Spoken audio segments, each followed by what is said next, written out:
sure you people understand the feeling that I feel every time when I have to come on your screen to present this program to you.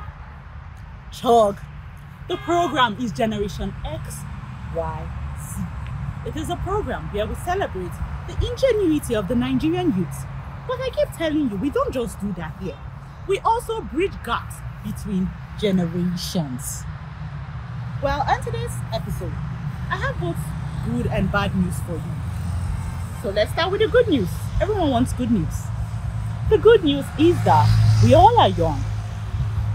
However, the bad news is that we all cannot remain young forever. Well, on this program, Generation XYZ, we keep you young and fresh at heart. My name, as always, is Ehikowe Cho. Chok, I am the daughter of Agada and my mother, Onyemo. Today, let's take you through the minds of our older generations, what they believe or who they believe the Gen Zs are. Right about now, we're going on a quick break where you would grab a snack and call on your neighbor to tell them that the program Generation XYZ is on. Tell them that the daughter of Agada is on screen. We'll give you an artist whose name is Ima Darcy to serenade us with good music.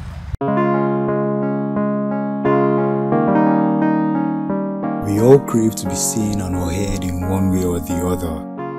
Maybe by the whole world or maybe by your own world. But it all begins with that one thing that gives you true freedom of expression. Mine is music. What's yours? Hello, my name is Ima Darcy. Emmanuel Ibokna, my government name. I'm a musician, a rapper. I'm not here to bore you all about being the favorite and drummer. The video editor and content creator. Simply put, I am a storyteller in motion.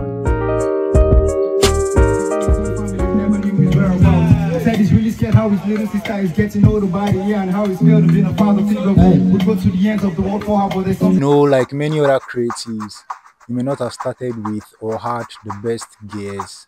All we had was just a passion and a dream, borrowed laptops, long nights in the studio, projects that may never really make it out the hard drive or drafts, even the ones we've lost.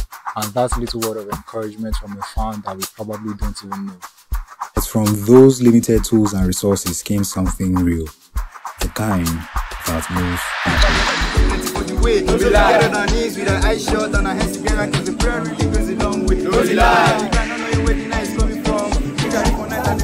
Black and white, counting my blessings, I kept to realize that there is a lot we gotta be thankful for. As I returned, I discovered there was more. And if I should go on to list it all, actually could not even list them all. But as you can see, we are not dead.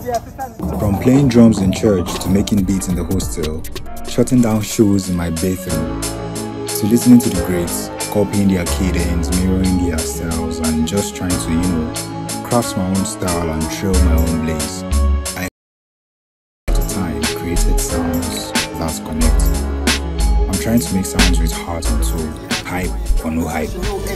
God gave me the message and hip-hop gave me the platform, but we was trying so hard to imitate that which we had the lives. And when they say hip-hop is dead, I see an army of prophets of rap jumping out the coffin, bringing it back to life. Still gotta give flowers to the ones who don't held one up for the culture, doing the very best to keeping it alive. But when they call me the GOAT, it's not to brag, it is just so you know I'm offering myself a living sacrifice. I guess it's safe to say that rap is my first language. I use it to speak truth, sometimes lies, to life, love, hustle, growth, and just express myself.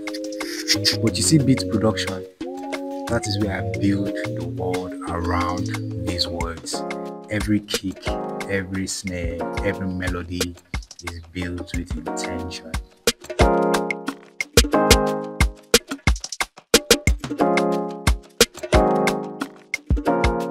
My brand is still evolving, and you might know me as Ima Darcy again, but at the core, I am just someone trying to build something and build a legacy. for myself and for as many as can key into the vision. This is bigger than me.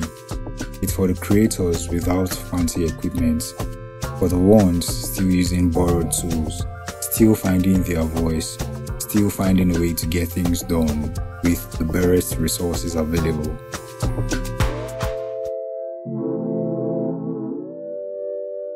If you are a brand, an artist, a visionary, and you're about stories with soul, let's build something that echoes, because this isn't just about music, it's legacy.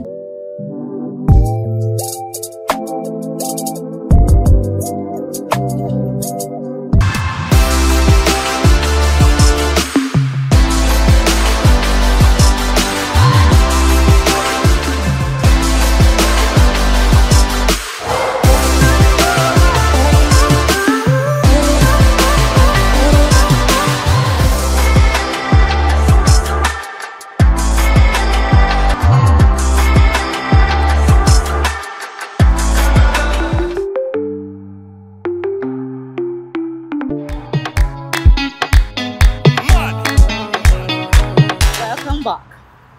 I hope you enjoyed our artists. Right about now, I seen how hip and fly I'm looking. Today, it's all about Gen Z's fashion. Gen Z's fashion is in focus. Do you want to dress hip? You want to dress with the times? This is Gen Z's fashion.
The Gen Z fashion trends have become a hot topic of recent days.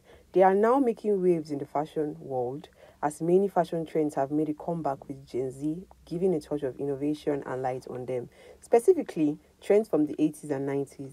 Research have it that one of the prominent aspects of Gen Z fashion trends in 2023 is the revival of nostalgic styles from previous decades, as stated earlier. The generation has a penchant for vintage-inspired looks such as high-waisted jeans, dashing crop tops, and so many others. There are numerous examples that we could state, but we'll only be taking a few.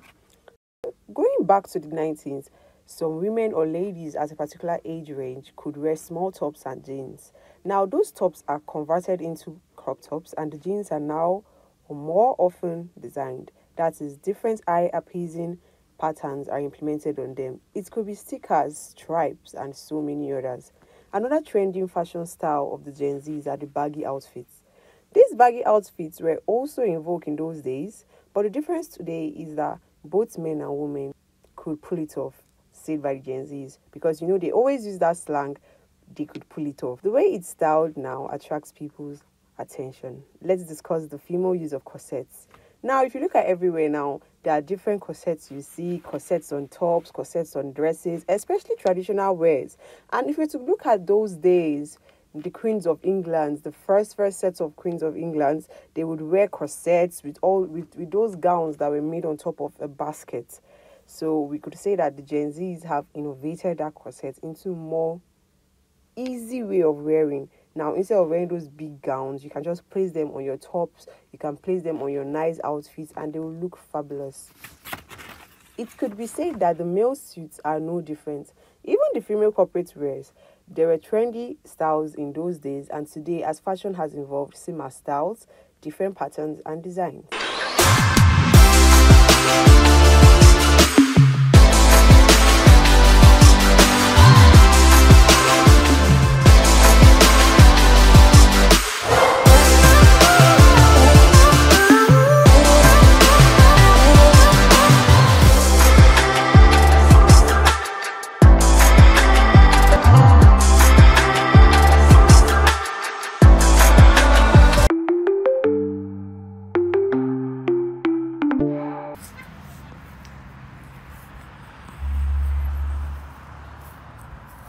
Gen Z's fashion.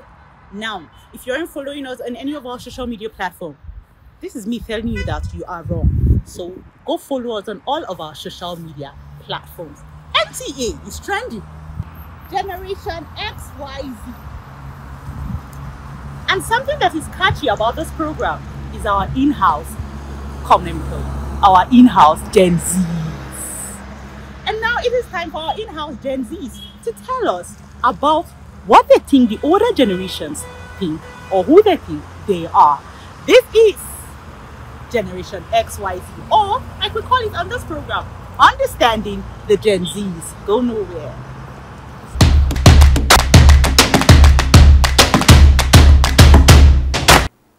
Keeping up on another interesting segment on Understanding the Gen Z. Welcome today. Today we will be talking about the stereotypes of older generations about the Gen Zs. So with me, we have our wonderful guest in the house. Today is going to be a very interesting one. Please stay glued to the screen. My name is Reverend Victoria Ono, and I'm an architect by profession, and I'm a carer. I do take care of older persons, and I'm a minister for young people. Thank you so much, Mal. We appreciate it. Nice to have you on the show, Ma. Thank you. Please, Mal, can you share your perspective about the Gen Z? What is your perspective about Gen Zs? I've been fortunate to have contact with some Gen Zs that were rightly exposed. But I would like to say that generally, most Gen Zs I've come into contact with in the workspace are usually not able to do teamwork. Okay. And they are not able to communicate. But they do know a lot about digital space. They do know a lot about multitasking.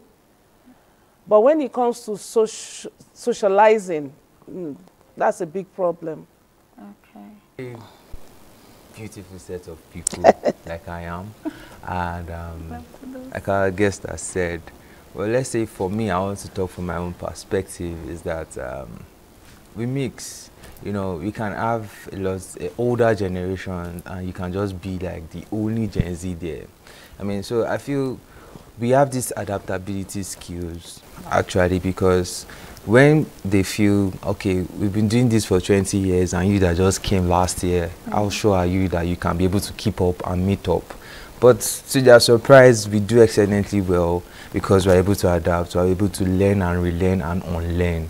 So that's this in my own space. So, but just beautiful sets of generations. Yeah. Thank you. Thank you so much. Pelumi, what would you have to say about that? We are audacious, and that's something that I've always said. We are the audacious generation. We dare to do things. We dare to dream. We dare to do things that our parents did not do.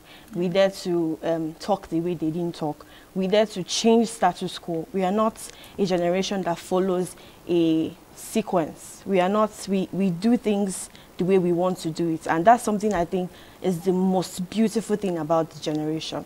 And I love to be, I'm glad I'm part of the generation rather. Okay, thank you so much. So moving forward, there is a stereotype that Gen Zs are too forward. I don't know if that's the right word. But to the Gen Zs, that seems authenticity. They feel like we are authentic, so we always want to, we have every access to communicate. But over to you, what do you think about that stereotype? Gen Zs are too forward. Yes, I think they are too forward, actually. But you can express yourself without being rude. Okay. Because most Gen Zs don't have communication skill, person-to-person communication skill. Remember that they spend more time texting and on their phone. Yes. So when it comes to being emotionally adaptable, that's a problem. Okay. So in communicating, they find it difficult to communicate. And most of the time, they don't come out with that respect. With the right approach. With the right approach, yeah. The kind of, you know, how to enter a subject without rubbing the other person roughly. Okay. So I think that's a major problem, and it has to do with their lifestyle. Okay. That's beautiful. Thank you, ma. Like, what would you say about it? Are No. they being too forward, or that's just the authenticity about them? Okay, well, like our guest has said, she's not totally wrong, and she's not totally right too. But I'll say from my own perspective, like I've said before, I grew up with elderly people, old people. So, I mean, I've learned how to be respectful. I've seen my peers, you know, how they are all disrespectful and all. And you know, it has to do with their environment and how they're able to. You don't want to learn from what they've learned from. Are you learning from what they've taught you, or you just want to do things your way? So I feel if you're a Gen Z, you should also be respectful. I mean, it makes you all-rounder, and people always want to say, okay, what is peculiar about you that, you know, you're not behaving like other people? We're too forward because we want to learn more. We want to see that, why is this thing like this? What is this? We want to be innovative, we want to be creative, we want to be all-rounder, because I feel growing up, for me, I learned a lot of things on the sport because I was hungry for knowledge. I was hungry for putting myself out there. So I would say we're too forward in learning more and for knowledge. But when it comes to behavioral patterns, yeah, there are some Gen Zs that actually overdo it and overstep. But there's still room for improvement. So. Okay, thank you. Pelumi, do you find Gen Z worthy or qualified for any leadership role? Absolutely. We have leadership skills.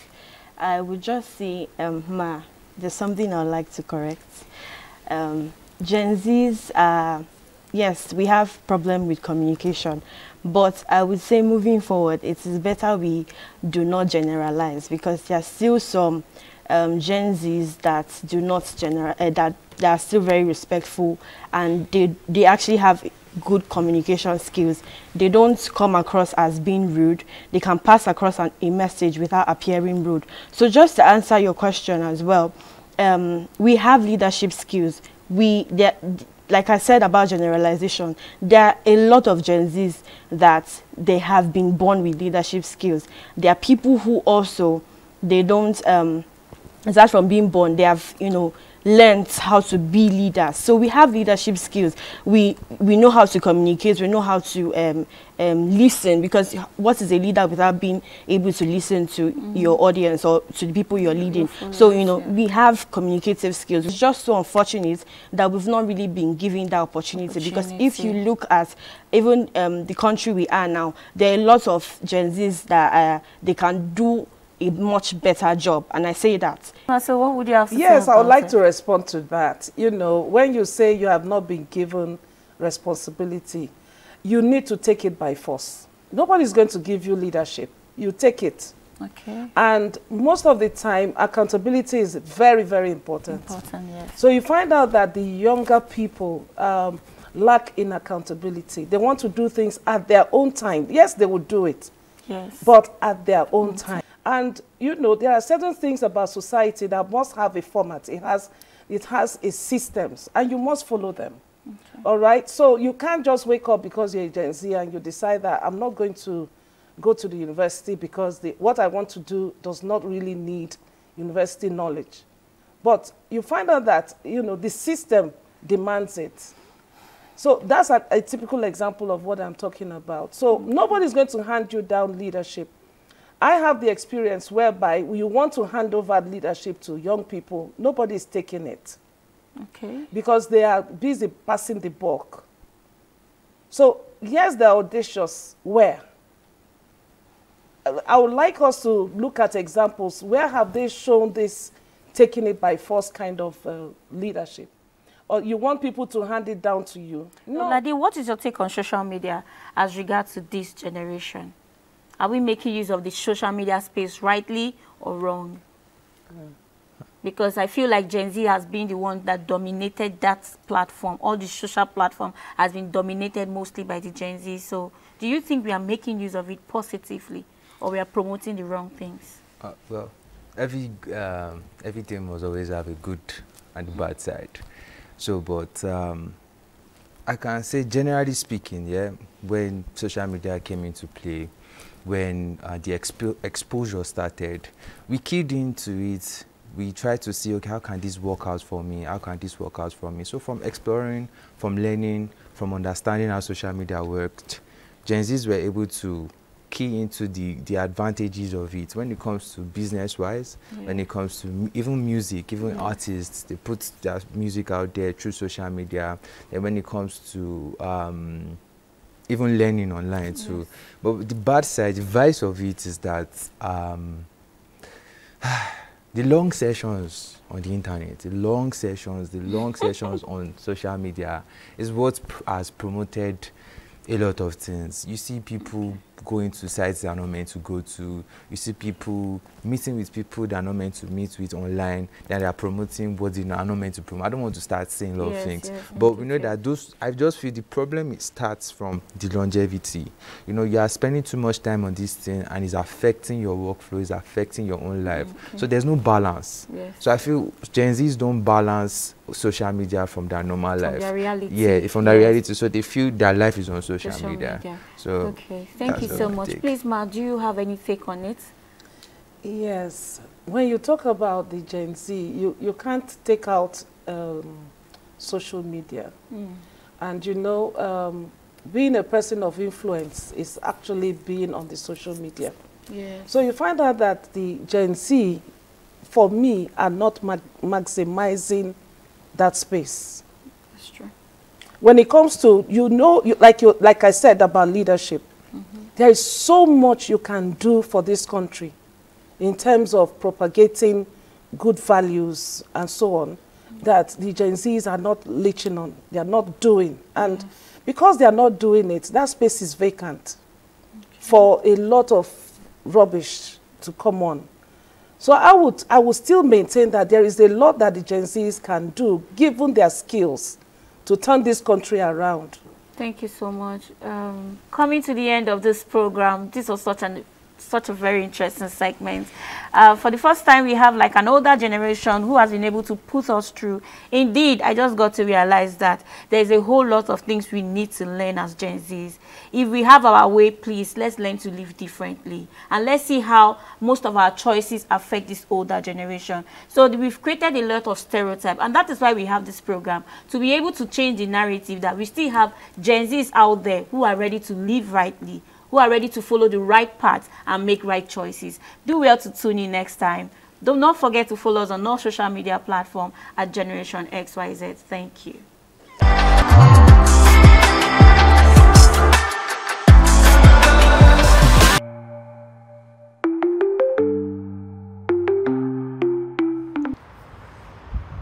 This is the part where I tell you that it is time for me to watch you leave my screen.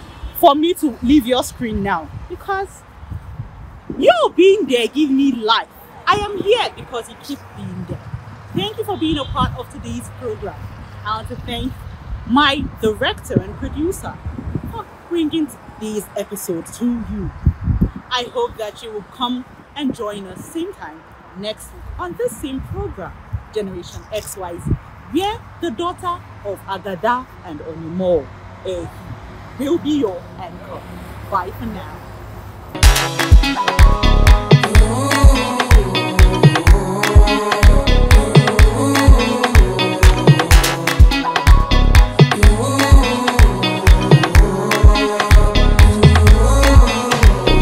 There is weather, it's getting cold inside. Troubles weather.